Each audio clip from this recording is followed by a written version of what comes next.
আসসালামু আলাইকুম। আজকে আমি নরম তুলতুলে রসে ভরা রসগোল্লা বানিয়ে দেখাবো।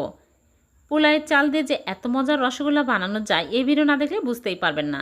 পোলাওয়ের চাল নিয়েছি, ভালো করে ঝেড়ে পরিষ্কার করে নিয়েছি, পৌনে 1 কাপ।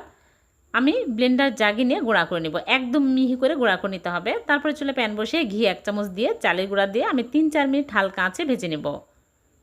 তারপরে এর মধ্যে দিয়ে দিচ্ছি লবণ স্বাদ মতো, চিনি 4 চামচ, আর দিয়ে দিচ্ছি লিকুইড দুধ 1.5 কাপ। গুঁড়া দুধ দিয়ে দিয়েছি, গুঁড়া দুধ দিলে আরও টেস্টি হবে। এখন আমি স্বাদ মতো লবণ দিয়ে নেড়ে চেড়ে আমি ঘন করে নেব। দুধ একটু বেশি দিবেন, তাহলে খেতে আরও বেশি টেস্টি হবে। এরকম ঘন টাইট হয়ে আসলে চুলা থেকে নামিয়ে আমি প্লেটে ঢেলে ঠান্ডা করে নেব। ঠান্ডা হয়ে গেলে ভালো করে মথে নিচ্ছি। তারপরে আমি রসগোল্লার শেপ দিয়ে নিচ্ছি। সবগুলো বানানো হয়ে গেছে। এখন আমি চিনি শিরা তৈরি করব।